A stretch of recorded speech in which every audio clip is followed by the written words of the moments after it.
వల్ల ఎప్పుడూ మా ఇంటికి రావటం, నాకిష్టం లేదు అని చెప్పినా సరే నన్ను బలవంతంగా బయటికి తీసుకెళ్ళో, లేకపోతే ఇంట్లోనో నన్ను కొట్టి, మా వాళ్ళని బూతులు తిట్టి, చాలా రకంగా నన్ను సెక్షువల్లీ అటెంప్ట్ చేయడం జరిగింది.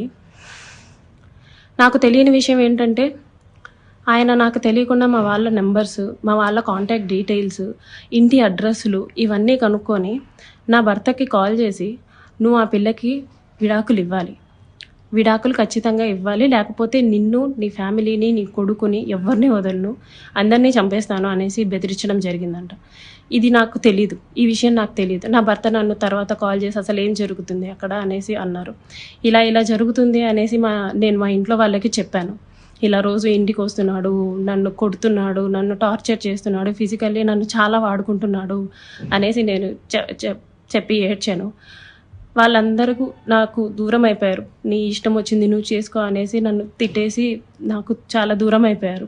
మేమింక నీతో మాట్లాడం అని చెప్పి నన్ను వదిలేయడం జరిగింది. ఇదంతా ఆయన ప్లాన్డ్గానే చేసినట్టున్నారు.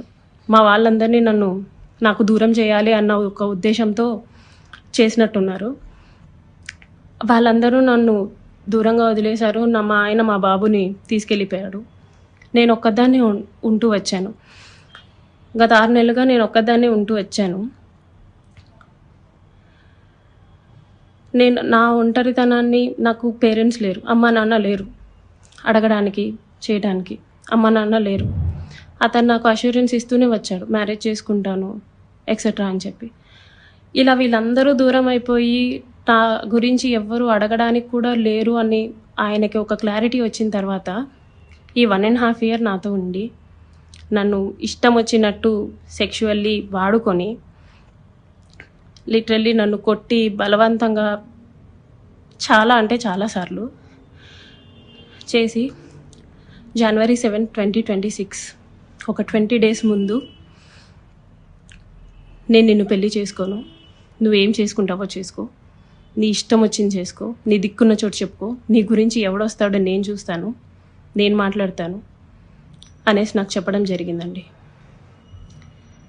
It's been 20 days. అతను నన్ను వదిలేసి ఈ 1.5 సంవత్సరం నేను నరకం చూశాను. అతని వల్ల చూడాల్సిన నరకం అంతా చూశాను. నాకు ఇప్పుడు న్యాయం కావాలని చెప్పేసి నేను కోరుకుంటున్నాను. దాని గురించి పోరాటం చేస్తున్నాను. అందరికీ నమస్కారం. ఆ వీడియోలో ఉన్న ఆ మహిళను నేను రైల్వే కోడూరులో